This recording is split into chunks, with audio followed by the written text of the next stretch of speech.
آئیے بچوں بڑھتے ہیں جہاد کے موضوع میں ایک اہم نقطے کی طرف، جو کہ ہے جہاد کی اقسام سے متعلق۔ علماء کرام جہاد کی بہت سی اقسام بیان کرتے ہیں، جن میں سے چند آپ کے سامنے بیان کرتی ہوں۔ جہاد بالنفس، جس کو جہاد اکبر بھی کہا جاتا ہے، پھر جہاد بالعلم، جہاد بالقلم سے تعبیر ہے، یہ بھی ایک قسم کا جہاد ہے۔ اگلا ہے جہاد بالمال، یعنی اپنے مال کے ذریعے آپ نے جہاد کرنا، اور ایک ہے جہاد بالنفس، یا اس کو جہاد بالسیف بھی کہا جاتا ہے، اور ایک جہاد کی قسم ہوتی ہے شیطانی طاقتوں کے خلاف جہاد۔ تو بچوں یہ بہت ساری اقسام علماء کرام نے اس کی وضع کی ہیں، آئیے ان میں سے چند ایک کا جائزہ لیتے ہیں۔ پہلی قسم کی طرف بڑھتے ہیں، جو کہ ہے جہاد بالنفس، جہاد اکبر، اور اس کو کہا جاتا ہے خواہشات نفسانی کے خلاف جہاد۔ خواہشات نفسانی سے کیا مراد ہے؟ خواہشات نفسانی سے مراد انسان کی فیلنگز ہوتی ہیں، انسان کے اندر کی کیفیات، اس کی خواہشات ہوتی ہیں۔ ان میں سے کچھ خواہشات تو دین الہی کے تابع ہوتی ہیں، لیکن یہاں مراد یہ ہے کہ انسان کی خواہشات نفس بسا اوقات اس کو اللہ کی دین سے دور کر دیتی ہیں، نیکی کے اور ہدایت کے راستے سے دور کرنے کی کوشش کرتی ہیں۔ تو ایسی خواہشات نفس کے خلاف جہاد کرنا جہاد بالنفس کہلاتا ہے، اور شریعت مطہرہ میں اس کو جہاد اکبر کا درجہ حاصل ہے۔ یعنی سب سے بڑا جہاد کیا ہے کہ انسان خود اپنے نفس کے خلاف جہاد کرے، اپنی خواہشات نفسانی کو مار کر اپنے نفس کے خلاف جہاد کرے۔ اور یہ جہاد کیسے ممکن ہے؟ یہ جہاد ایسے ممکن ہے کہ ہم اللہ تعالیٰ کی، اس کے رسول محمد مصطفیٰ صلی اللہ علیہ وسلم کی اطاعت کریں، ان کے احکام کی بجا آوری کریں، نیکی کے کام کریں اور معصیت کے کاموں سے باز رہیں۔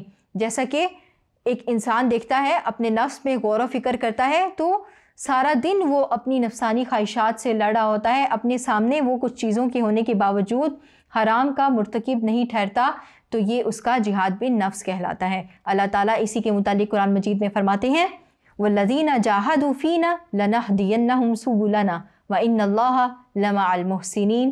جو لوگ ہماری خاطر مجاہدہ کریں گے، انہیں ہم اپنے راستے دکھائیں گے، اور یقیناً اللہ نیکوکاروں ہی کے ساتھ ہے۔ اگلی قسم کی طرف بڑھتے ہیں، جو کہ ہے جہاد بالشیطان۔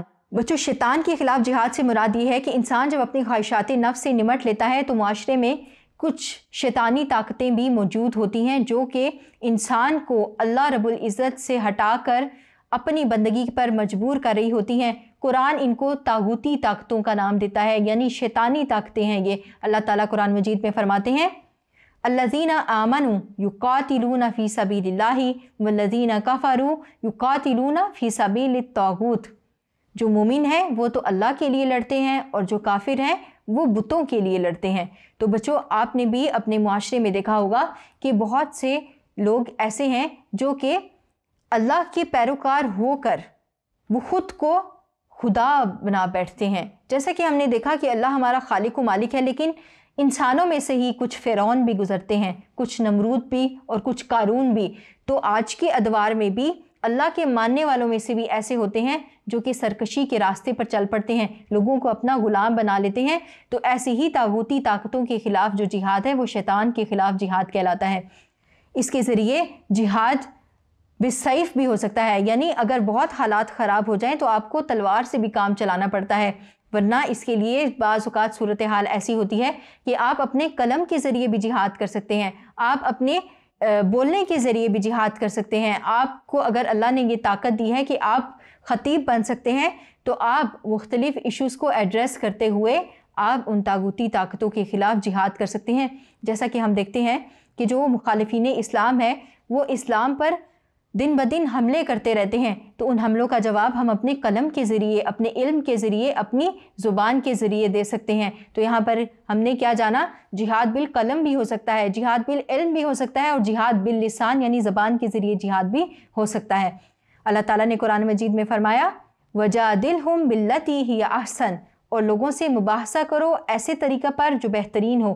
تو بچوں آپ نے دیکھا کہ اللہ تعالیٰ ان لوگوں کو نصیحت کرنے کے لیے مسلمانوں کو یہ حکم فرما رہے ہیں کہ وہ ان سے اچھے طریقوں سے بحث و مباحثہ کریں، تاکہ ممکن ہے کہ وہ طاغوتی طاقتوں کو چھوڑ کر، شیطان کے راستے کو چھوڑ کر اللہ کے راستے کو اپنا لیں۔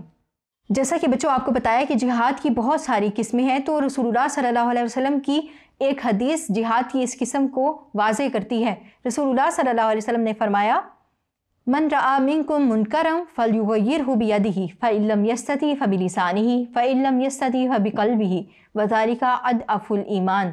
آپ صلی اللہ علیہ وسلم نے فرمایا کہ تم میں سے جو کوئی برائی دیکھے تو اس کو ہاتھ سے روکے، لیکن اگر طاقت نہ رکھتا ہو تو زبان سے روکے، اور اگر اس کی بھی طاقت نہیں رکھتا تو پھر اس کو دل میں برا جانے، اور یہ کمزور ایمان کی نشانی ہے۔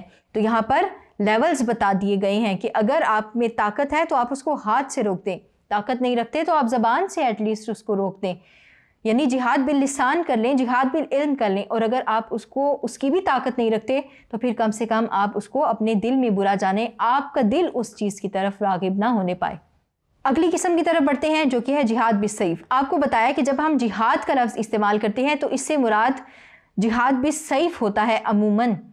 تو جہاد بالسیف کی بات کی جائے تو یہ جہاد کی وہ قسم ہے جو کہ میدان جنگ میں اتر کر طاغوتی طاقتوں کے خلاف، دشمنان اسلام کے خلاف دین حق کی سربلندی کے لیے لڑا جاتا ہے، اور اس کی دو قسمیں ہیں، مدافعانہ جہاد اور مسلحانہ جہاد۔ اس جہاد کی جو پہلی قسم آتی ہے وہ ہے مدافعانہ جہاد، یعنی اپنا دفاع کرنا۔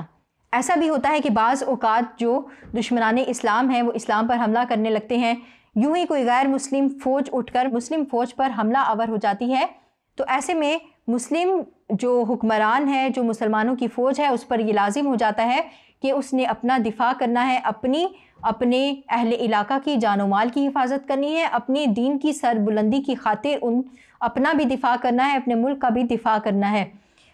اور اس کی ایک صورت یہ بھی ہوتی ہے کہ کسی غیر مسلم ریاست میں مسلمان اگر مقیم ہو اور ان پر ظلم و ستم ڈھایا جا رہا ہو، تو اب مسلمانوں کی یہ ذمہ داری بنتی ہے کہ ان مسلمانوں کو جہاد کے ذریعے غیر مسلم حکمرانوں سے نجات دلائی جائے۔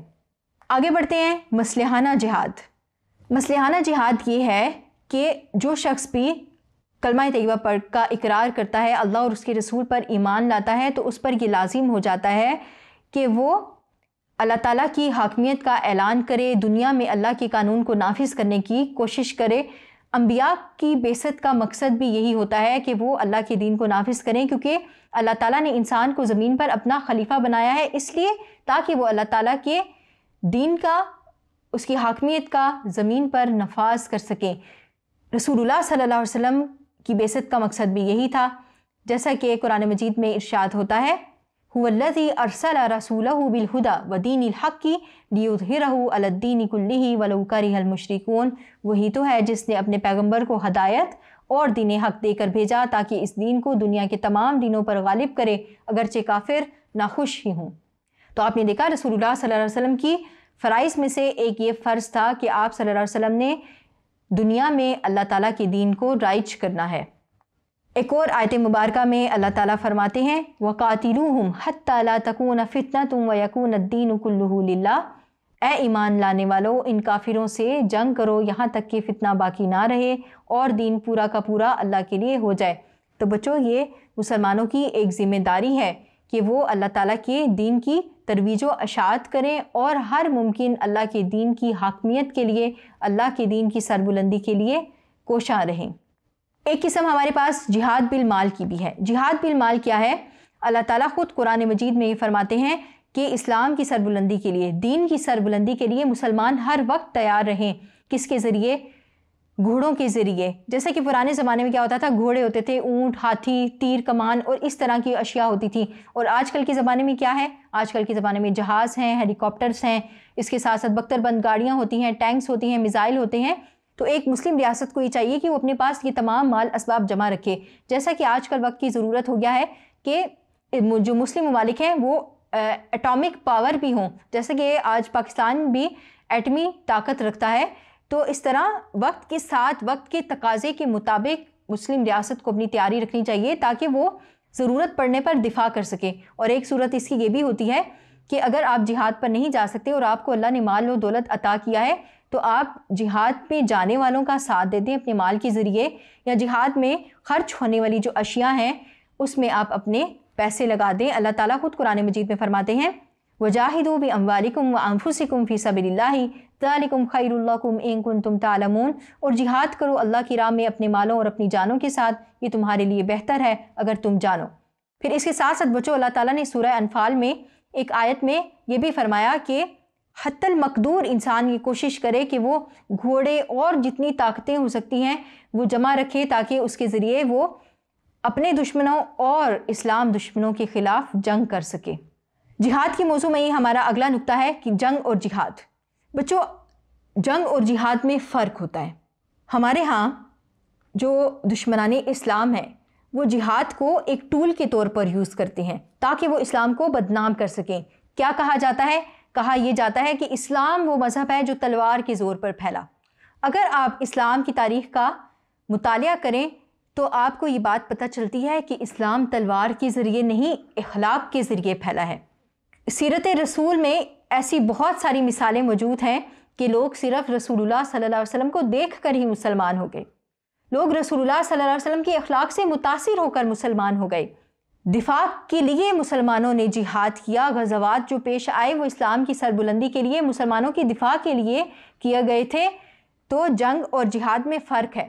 جنگ کے کچھ مقاصد ہوتے ہیں۔ آپ نے دیکھا ہوگا آج بھی اگر کوئی طاقت کسی دوسری ملک پر قبضہ کرنے کی کوشش کرتے ہیں تو وہاں جا کر وہ فساد کرتے ہیں، جبکہ مسلمان جو جہاد کرتے تھے تو وہ وہاں جا کر اچھا نظام چلاتے تھے۔ جیسا کہ اگر آپ جہاد کے اصولوں کو پڑھیں تو آپ اس میں دیکھیں گے کہ رسول اللہ صلی اللہ علیہ وسلم تلقین فرمایا کرتے تھے کہ درختوں کو نہیں کاٹنا، بچوں کو قتل نہیں کرنا، بزرگوں کو قتل نہیں کرنا، جو ہتھیار ڈال دے اس کو قتل نہیں کرنا۔ تو جب اسلام کی تعلیمات اتنی اچھی ہیں تو ایسا کیسے ممکن ہے کہ یہ کہا جا سکے کہ اسلام تلوار کے زور پر پھیلا ہے؟ تو بچوں، یہاں پر یہ سمجھ لینا ضروری ہے کہ جنگ اور جہاد میں فرق ہوتا ہے۔